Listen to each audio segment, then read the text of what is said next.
Alors du point de vue de Foundation Training, ce qu'il y a à comprendre pour avoir des genoux en bonne santé, forts et stables, non douloureux, c'est que les ischios et les mollets se croisent, littéralement en croix, derrière le genou pour lui fournir toute sa stabilité. On a ensuite sur le côté la bande iliotibiale, qu'on appelle IT band rapidement, qui vient envelopper le côté de la cuisse et qui a besoin d'être dans toute sa longueur, toute sa capacité de longueur pour jouer correctement son rôle.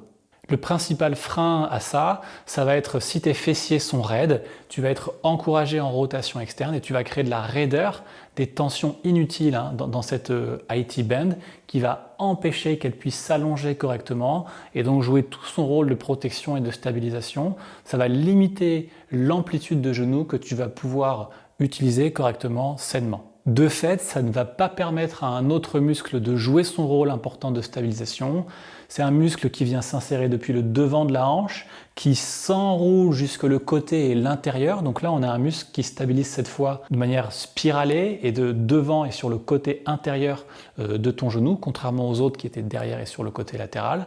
Et c'est le couturier qui vient s'insérer sur ce qu'on appelle le pes anserine, qui est un point sur le côté médial du genou. Donc avec Foundation Training et ce genre de séance, l'objectif c'est de redonner toute l'amplitude de mouvement aux petites articulations, aux articulations, en leur donnant tout le soutien que les gros muscles peuvent leur apporter et doivent leur apporter. Donc on renforce évidemment les hanches, les fessiers, aussi le tronc et le diaphragme pour élever la cage thoracique loin du bassin et donner aux hanches toutes leurs possibilités, leur amplitude de mouvement pour jouer activement sur la stabilisation de la hanche et donc du genou, un peu à la manière de renne que tu aurais pour un cheval, pouvoir tirer à droite et à gauche.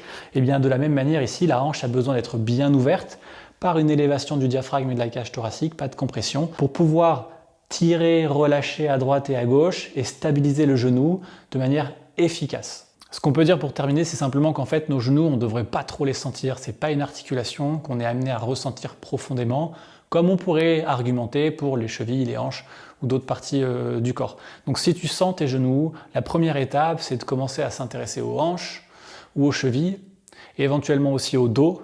Et à partir de là, j'espère que normalement, tu iras déjà beaucoup mieux.